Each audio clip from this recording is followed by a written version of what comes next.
ಸರಿ, ಗ್ಯಾರಂಟಿಗಳ ವಿಚಾರದಲ್ಲಿ ಶಾಸಕರುಗಳಿಗೆ ಸ್ವಲ್ಪ ಬೇಸರ ಇದೆ. ಯಾಕಂದ್ರೆ ಅನುದಾನ ಸಿಗ್ತಾ ಇಲ್ಲ, ಬೇರೆ ಡೆವಲಪ್ಮೆಂಟ್ ವರ್ಕ್ಸ್ ಆಗ್ತಾ ಇಲ್ಲ ಅಂತ. ಇವತ್ತು ಬಾಲಕೃಷ್ಣ ಅವರು ಹೇಳ್ತಾ ಇದ್ದಾರೆ, ಲೋಕಸಭೆ ಚುನಾವಣೆ ಬಳಿಕ ಗ್ಯಾರಂಟಿಗಳನ್ನ ರದ್ದು ಮಾಡಬೇಕಾಗುತ್ತೆ. ಯಾಕಂದ್ರೆ ಈ ಗ್ಯಾರಂಟಿಗಳ ಮೇಲೆ ನಾವು ಚುನಾವಣೆ ಹೋಗ್ತಾ ಇದೀವಿ, ನಮ್ಗೇನಾದ್ರು ಕಡಿಮೆ ಸ್ಥಾನ ಬಂದ್ರೆ ಗ್ಯಾರಂಟಿ ಮುಂದುವರಿಸೋದ್ರಲ್ಲಿ ಅವಶ್ಯಕತೆ ಇಲ್ಲ ಅನ್ನುವಂತ ನೋಡಿ. ಆ ಥರ ಅಲ್ಲ, ನಾವು ಏನು ಜನರಿಗೆ ಮಾತು ಕೊಟ್ಟಿದ್ವಿ ಚುನಾವಣೆಯ ಪೂರ್ವದಲ್ಲಿ, ನಾವು ಭರವಸೆಗಳನ್ನು ಕೊಟ್ಟಿದ್ವಿ ಜನರಿಗೆ, ರಾಜ್ಯದ ಜನತೆಗೆ.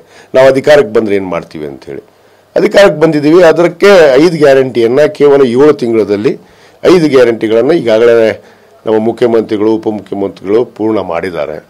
ಇವತ್ತು ಏನೇನು ಭರವಸೆಗಳನ್ನು ಕೊಟ್ಟಿದ್ದೀವಿ ನಾವು ಚುನಾವಣೆಯ ಪ್ರಣಾಳಿಕೆಯಲ್ಲಿ, ನಾವು ಅನೇಕ ಭರವಸೆಗಳನ್ನು ಕೊಟ್ಟಿದ್ದೀವಿ. ಸುಮಾರು 68 ಭರವಸೆಗಳನ್ನು ಈಡೇರಿಸಿದ್ದೀವಿ. ಈ ಹಿಂದಿನ ಸರ್ಕಾರ ತೆಗೆದುಕೊಂಡ್ರೆ ಬಿಜೆಪಿಯವರು 600 ಭರವಸೆಗಳನ್ನು ಕೊಟ್ಟು ಕೇವಲ 4 ವರ್ಷ ಆಡಳಿತ ಮಾಡಿದ್ರು ಕೂಡ 52 ಈಡೇರಿಸೋಕ್ಕಾಗಲಿಲ್ಲ. 52 ದಾಟಲಿಲ್ಲ ಅವರು. ನಾವು 7 ತಿಂಗಳಲ್ಲಿ 68 ಗ್ಯಾರಂಟಿಗಳನ್ನು, ಇವತ್ತು ಭರವಸೆಗಳನ್ನು ನಾವು ಈಡೇರಿಸಿದ್ವಿ. 5 ಗ್ಯಾರಂಟಿಯ ಜೊತೆಗೆ 68 ಭರವಸೆಗಳನ್ನು ಏನು ಚುನಾವಣೆ ಪ್ರಣಾಳಿಕೆಯಲ್ಲಿ ಕೊಟ್ಟಿದ್ದು. ಇವತ್ತು ಜನ ಅರ್ಥ ಮಾಡ್ಕೋಬೇಕು, ಯಾರು ಜನಪರವಾಗಿ ಆಡಳಿತವನ್ನು ಕೊಡ್ತಾ ಇದ್ದಾರೆ.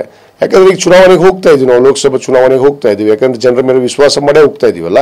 ಈಗ 136 ಸೀಟನ್ನು ಗೆಲ್ಲಿಸೋದಕ್ಕೆ ನಮ್ಗೆ ಅವಕಾಶ ಕೊಟ್ಟರು. ಅದೇ ರೀತಿ ಲೋಕಸಭೆಯಲ್ಲಿ ಕೂಡ ನಮ್ಮ ನಿರೀಕ್ಷೆ ಇದೆ. ಏನು ಕಳೆದ ಬಾರಿ ನಾವು 25 ಸೀಟನ್ನು ಕಳ್ಕೊಂಡಿದ್ವಿ, ಬಹುತೇಕ ಏನು ಒಂದೇ ಸೀಟನ್ನು ನಾವು ಇವತ್ತು ರಾಜ್ಯದಲ್ಲಿ ಗೆದ್ದಿದ್ವಿ.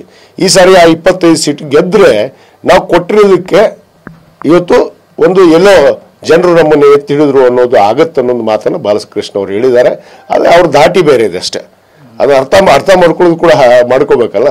ಜನರು ಅರ್ಥ ಮಾಡ್ಕೋಬೇಕು. ಯಾರು ಅವ್ರ ಪರವಾಗಿ ಆಡಳಿತ ಕೊಟ್ಟಾಗ ಜನರು ಅವ್ರನ್ನ ಎತ್ಕೊಳ್ಬೇಕಲ್ಲ. ಇವತ್ತು ನಮ್ಗೆ ಬಹಳಷ್ಟು ವಿಶ್ವಾಸ ಇದೆ ಜನರ ಮೇಲೆ. ಈ ಸಾರಿ ಯಾವುದೇ ಇವತ್ತು ಆಟ, ಇವತ್ತು ಏನು ನರೇಂದ್ರ ಮೋದಿಯವರು ಏನು ಕೇವಲ ಒಂದು ರಾಮ ಮಂದಿರವನ್ನು ಇಟ್ಕೊಂಡು ಏನು ಚುನಾವಣೆಗೆ ಹೋಗ್ತಾ ಇದ್ದಾರೆ, ಅದೊಂದೇ ಆಗೋದಿಲ್ಲ. ಈ ದೇಶಕ್ಕೆ ಏನು ಮಾಡಿದ್ರು ಅನ್ನೋದು ಬೇಕಲ್ಲ. ಯುವಕರಿಗೆ ಏನು ಮಾಡಿದ್ರು, ಮಹಿಳೆಯರಿಗೆ ಏನು ಮಾಡಿದ್ರು, ರೈತರಿಗೆ ಏನು ಮಾಡಿದ್ರು ಅನ್ನೋದು ಬರುತ್ತಲ್ಲ.